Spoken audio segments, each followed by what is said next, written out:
नमस्कार दोस्तों, मैं आपका दोस्त रजनी शुक्ला आपके अपने YouTube चैनल जीएस मैनिया में आपका स्वागत करता हूं। आज के इस वीडियो में हम करंट अफेयर्स पढ़ेंगे और एमसीक्यूज के माध्यम से इस श्रृंखला में आगे बढ़ेंगे।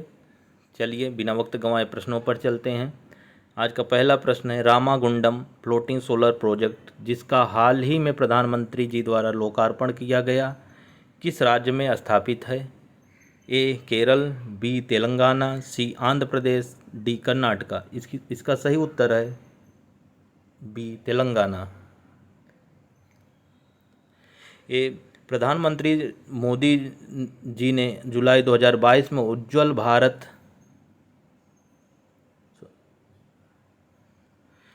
भारत भविष्य पावर एट 2047 कार्यक्रम के दौरान तेलंगाना में स्थित रामागुंडम फ्लोटिंग सोलर प्रोजेक्ट का लोकार्पण किया, जिसकी क्षमता 1000 मेगावाट है।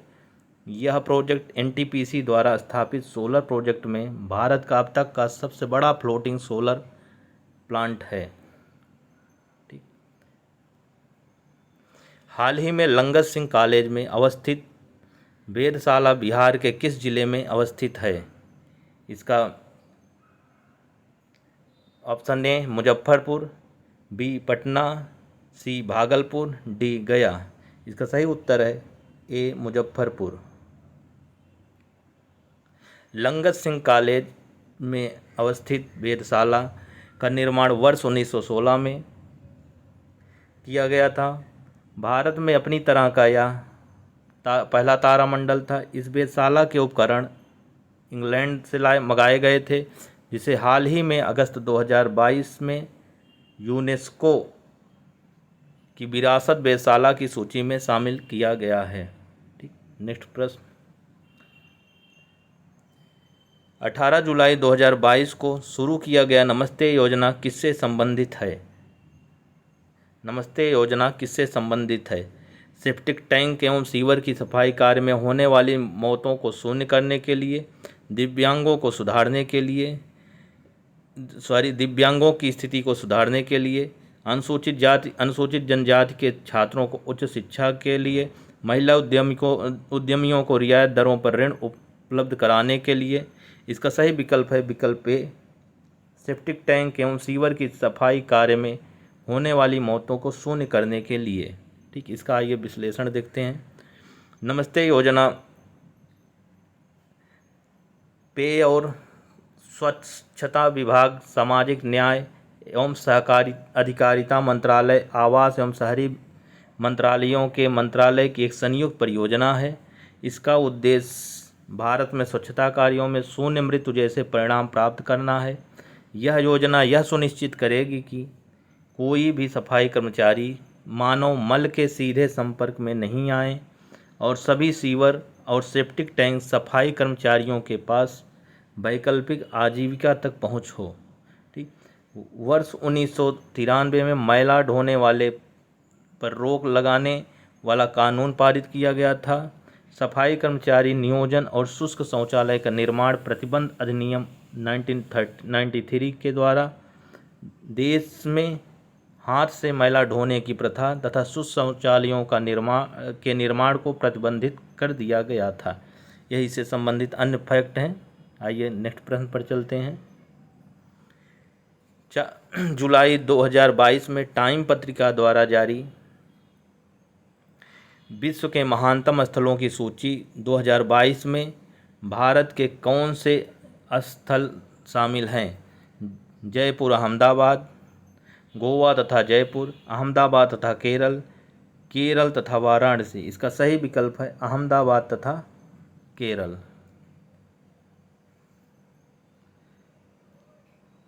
आइए इसका विश्लेषण। अहमदाबाद तथा केरल टाइम पत्रिका द्वारा जारी विश्व के महानतम स्थलों की सूची में शामिल हैं। इस सूची में कुल 50 स्थल शामिल किए गए हैं। केरल को इको टूरिज्म हॉटस्पॉट के रूप में तथा अहमदाबाद को उच्च शिक्षा के लिए सूची में स्थान दिया गया। मतलब केरल को इको टूरिज्म हॉटस्पॉट के लिए तथा अहमदाबाद को उच्च शिक्षा के लिए सूची में स्थान दिया गया है। ठीक। जुलाई 2022 में जारी उच्च शिक्षण संस्थान की नेशनल इंस्टीट्यूट रैंकिंग फ्रेमवर्क 2022 में किस संस्थान ने समग्र रूप में प्रथम स्थान प्राप्त किया?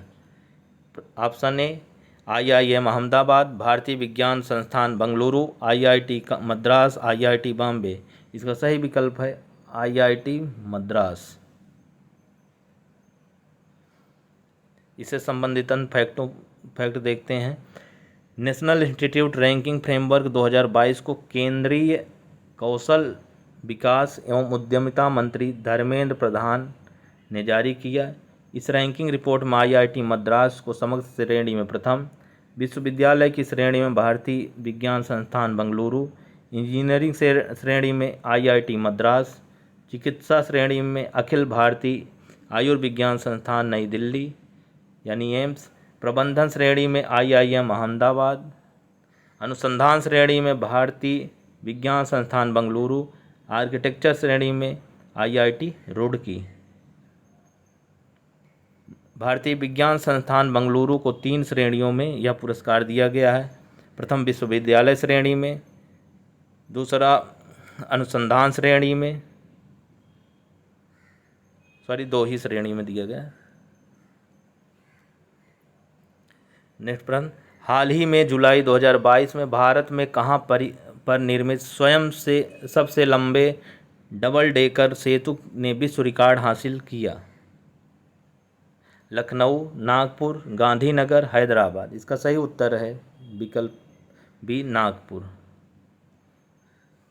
भारतीय राष्ट्रीय राजमार्ग प्राधिकरण और महाराष्ट्र मेट्रो द्वारा निर्मित सबसे लंबे डबल डेकर सेतु जिसने हाल ही में विश्व रिकॉर्ड बनाया, नागपुर में स्थित है। भारतीय विमानपत्तन प्राधिकरण किस हवाई अड्डे को देश के पहले कार्बन तटस्थ हवाई अड्डे के रूप में विकसित कर रहा है? पहला विकल्प बेंगलुरु हवाई अड्डा, बी कोचीन हवाई अड्डा, सी लेह हवाई अड्डा, डी नई दिल्ली हवाई अड्डा। इसका सही विकल्प है विकल्प सी लेह हवाई अड्डा। भारतीय विमानपत्तनम प्राधिकरण लद्दाख स्थित हवाई अड्डे को भारत के पहले तटस्थ हवाई अड्डे के रूप में विकसित कर रहा है। इस एयरपोर्ट की बिल्डिंग को गर्म और ठंडा रखने के लिए भूतापीय प्रणाली और सोलर फोटोवोल्टाइक प्लांट के संस्करण का उपयोग किया जाएगा। लेह हवाई अड्डे का पूरा नाम कुशोक बाकुला रिम्पोछे है। इसका पूरा नाम है कुशोक बाकुला रिम्पोछे। इसे प्रति वर्ष 900 टन कार्बन उत्सर्जन में कमी आएगी इससे। नेक्स्ट, जुलाई 2022 में प्रधानमंत्री नरेंद्र मोदी ने किस शहर में अक्षय पात्र मिड डे मील किचन का उद्घाटन किया? विकल्प ए वाराणसी, बी बेंगलुरु, सी लखनऊ, डी अहमदाबाद। इसका सही विकल्प है विकल्प ए वाराणसी। प्रधानमंत्री नरेंद्र मोदी 7 जुलाई 2022 को अपने संसदीय क्षेत्र वाराणसी में अक्षय पात्र मिड डे किचन का उद्घाटन किया। इसकी कुल क्षमता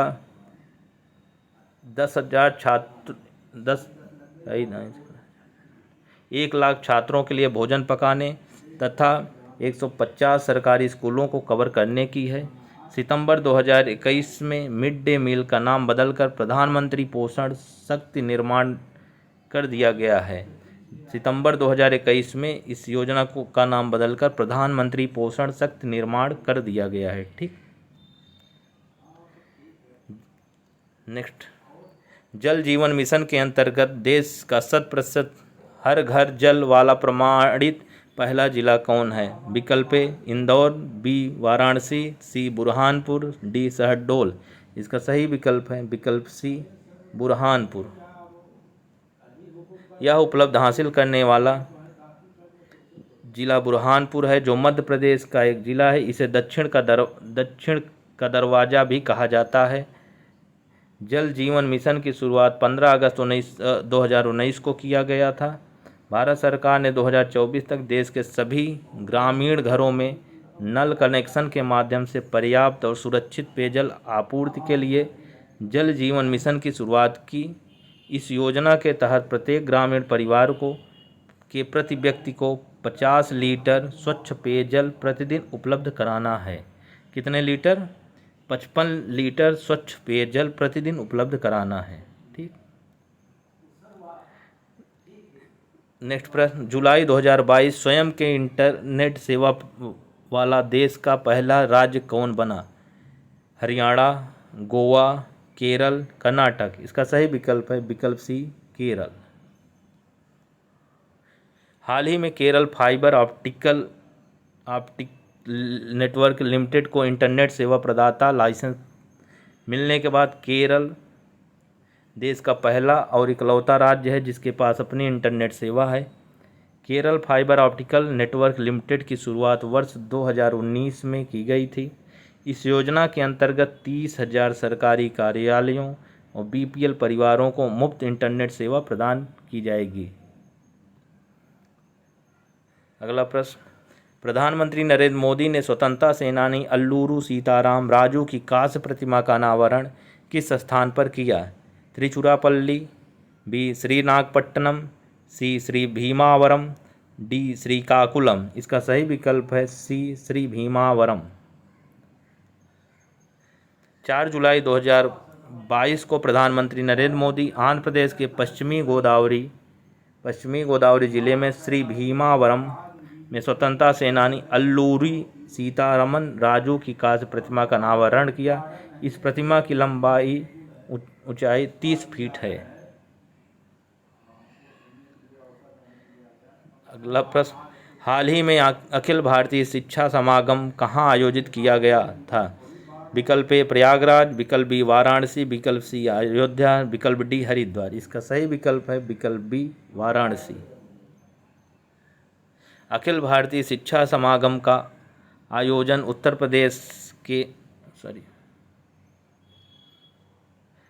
प्रदेश के वाराणसी में 7 जुलाई को किया गया था। समागम का उद्घाटन प्रधानमंत्री नरेंद्र मोदी जी द्वारा बनारस हिंदू विश्वविद्यालय में किया गया। इस समागम का आयोजनकर्ता यूजीसी बनारस हिंदू विश्वविद्यालय के सहयोग से संपन्न हुआ। इस आयोजन का उद्देश्य राष्ट्रीय शिक्षा नीति 2020 एक कार्यान्वयन को देश भर में लागू करने के लिए विचार विमर्श का एक मंच प्रदान करना था। ठीक। अगला प्रश्न, नामसाई घोषणा किन दो राज्यों के मध्य सीमा विवाद से संबंधित है? असम और मेघालय, अरुणाचल प्रदेश और नागालैंड, अरुणाचल प्रदेश और असम, त्रिपुरा और मेघालय। इसका सही विकल्प है विकल्प सी अरुणाचल प्रदेश और असम।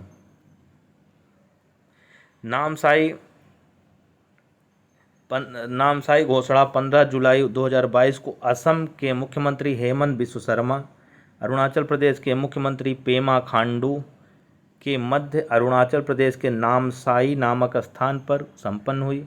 इस घोषणा के माध्यम से दोनों राज्यों के बीच सीमा विवाद को हल किया गया, जो सीमा विवाद 1989 से लंबित था। अगला प्रश्न, भारत नवाचार सूचकांक 2021 किसके द्वारा जारी किया गया?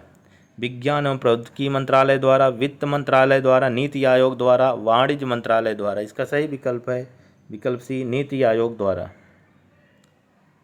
भारत नवाचार सूचकांक 2021 नीति आयोग के उपाध्यक्ष सुमन बेरी द्वारा 21 जुलाई 2022 को जारी किया गया तीसरा संस्करण है। सूचकांक में 17 बड़े राज्य, पूर्वोत्तर और पहाड़ी राज्यों की संख्या 10, केंद्र शासित प्रदेश एवं अन्य शहरों की संख्या 9। बड़े राज्यों की सूची में शीर्ष स्थान प्राप्त करता राज्य है कर्नाटक प्रथम स्थान पर, तेलंगाना द्वितीय स्थान पर, हरियाणा तृतीय स्थान पे, महाराष्ट्र चौथे स्थान पे, तमिलनाडु 5वें स्थान पे। बड़े राज्यों में निम्नतम स्थान प्राप्त करता राज्य हैं छत्तीसगढ़ सबसे नीचे यानी निम्नतम स्थान पर है, फिर उसके बाद ओडिशा, फिर उसके बाद बिहार। पूर्वोत्तर और पहाड़ी राज्यों में शीर्ष स्थान प्राप्त करता मणिपुर प्रथम स्थान पर है, फिर उत्तराखंड, फिर मेघालय। पूर्वोत्तर और पहाड़ी राज्यों में निम्नतम स्थान प्राप्त करता नागालैंड असम और त्रिपुरा। केंद्र शासित प्रदेशों में शीर्ष स्थान प्राप्त करता है चंडीगढ़, दिल्ली, अंडमान और निकोबार। केंद्र शासित प्रदेशों में निम्न स्थान प्राप्त करता है लद्दाख, लक्षद्वीप, दादर और नगर हवेली। अगले प्रश्न पर चलते हैं। राज्य स्टार्टअप रैंकिंग 2021 में सर्वश्रेष्ठ प्रदर्शन करने वाला श्रेष्ठ राज्य कौन है? गुजरात, तमिलनाडु, पश्चिम बंगाल, आंध्र प्रदेश। इसका सही विकल्प है विकल्प ए गुजरात। श्रेणी ए 1 करोड़ से अधिक जनसंख्या। श्रेणी ए में कौन से राज्य 1 करोड़ से अधिक जनसंख्या वाले राज्य और केंद्र शासित प्रदेश आते हैं? इस श्रेणी में सर्वश्रेष्ठ प्रदर्शन करने वाले गुजरात शीर्ष स्थान पर, फिर कर्नाटक शीर्ष प्रदर्शन करने वाला राज्य है केरल, फिर महाराष्ट्र, फिर उड़ीसा एवं तेलंगाना। लीडर्स श्रेणी में असम, पंजाब, तमिलनाडु, उत्तराखंड और उत्तर प्रदेश। आकांक्षी लीडर्स की श्रेणी में छत्तीसगढ़ शीर्ष पर है, फिर दिल्ली, फिर मध्य प्रदेश, फिर राजस्थान। उभरते स्टार्टअप पारितंत्र में आंध्र प्रदेश। ठीक। श्रेणी बी के अंतर्गत 1 करोड़ से कम जनसंख्या वाले राज्य और केंद्र शासित प्रदेश आते हैं। इसमें सर्वश्रेष्ठ प्रदर्शन करने वाला राज्य मेघालय है, शीर्ष प्रदर्शन करने वाला राज्य जम्मू कश्मीर। लीडर श्रेणी के अंतर्गत अंडमान एवं निकोबार द्वीप समूह, फिर अरुणाचल प्रदेश, फिर गोवा। आकांक्षी लीडर्स के अंतर्गत चंडीगढ़ प्रथम, दादर एवं नगर हवेली एवं दमन एवं दीव, हिमाचल प्रदेश, मणिपुर, नागालैंड, पुडुचेरी आदि। उभरते स्टार्टअप पारितंत्र में मिजोरम शीर्ष स्थान पर।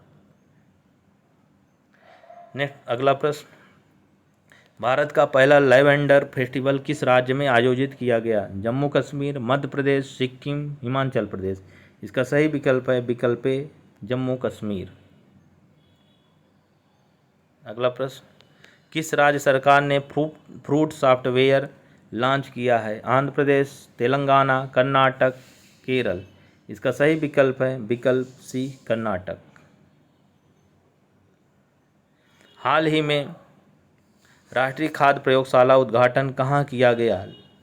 ए लखनऊ, बी रक्सौल, सी पुणे, डी देहरादून। इसका विकल्प सही विकल्प है विकल्प बी रक्सौल। उत्तर भारत में पहले बायोटेक पार्क का उद्घाटन कहाँ पर किया गया है? विकल्प ए कठुआ, जम्मू कश्मीर, बी हंदवाड़ा, जम्मू कश्मीर, सी शिमला, हिमाचल प्रदेश, डी हरिद्वार, उत्तराखंड। इसका सही विकल्प है विकल्प ए कठुआ, जम्मू कश्मीर।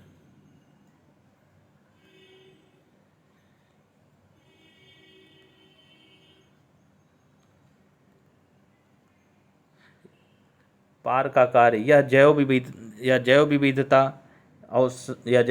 औषधीय और सुगंधित पौधों पर शोध करना, हरित व्यवसायों को बढ़ावा देना। इससे लाभान्वित राज्य कौन कौन से हैं?